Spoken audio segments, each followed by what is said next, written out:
This video looks at managing silt from your construction site. Silt pollution is a major cause of environmental incidents. During construction works, there is an increased risk of silt pollution.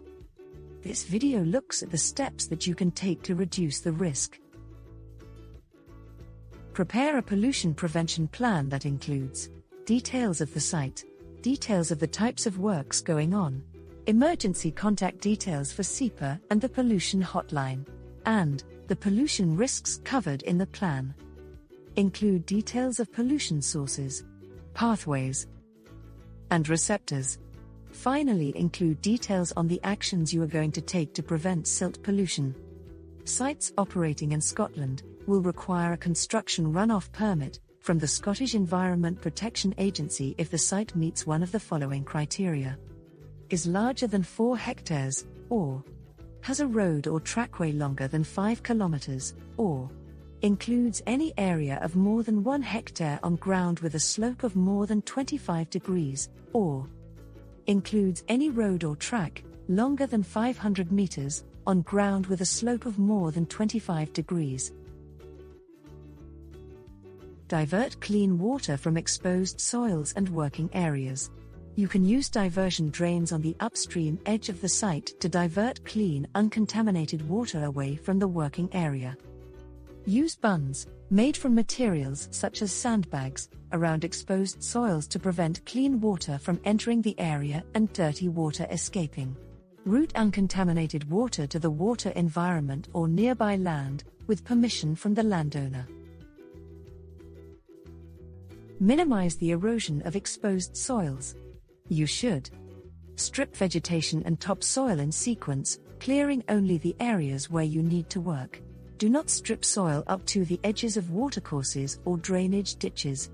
Leave a buffer strip of vegetation around 5 to 10 meters to act as a sediment filter. Protect existing vegetation with fences and signs where necessary. Where vegetation removal is necessary and it will not be replaced by permanent works, for example, stockpiles, establish new vegetation, using seeds from a local and reputable source. Use temporary protection measures for areas of exposed soils that will be left for long periods. These can include geotextiles and turf cut from other areas of the site. For projects that require open trenches, plan your work so that the length of trenches needed at any one time is kept to a minimum. Prevent silty water leaving the site. Use cut-off drains to channel runoff away from the water environment and drainage systems. Use secondary measures, such as silt fences, to support the effectiveness of cut-off drains. Regularly inspect and maintain prevention measures.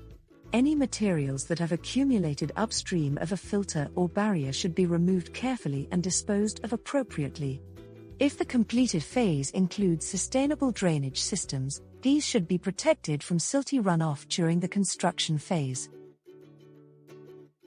Where runoff is contaminated with silt or other pollutants such as oil, this water must not be pumped or allowed to flow, directly or indirectly, into the water environment or drains without treatment. Dispose of collected water appropriately. The options for disposal may include discharging to the foul sewer. You must have permission from your water and sewerage provider. Discharging to land. This is only suitable for clean uncontaminated water and water contaminated with silt only.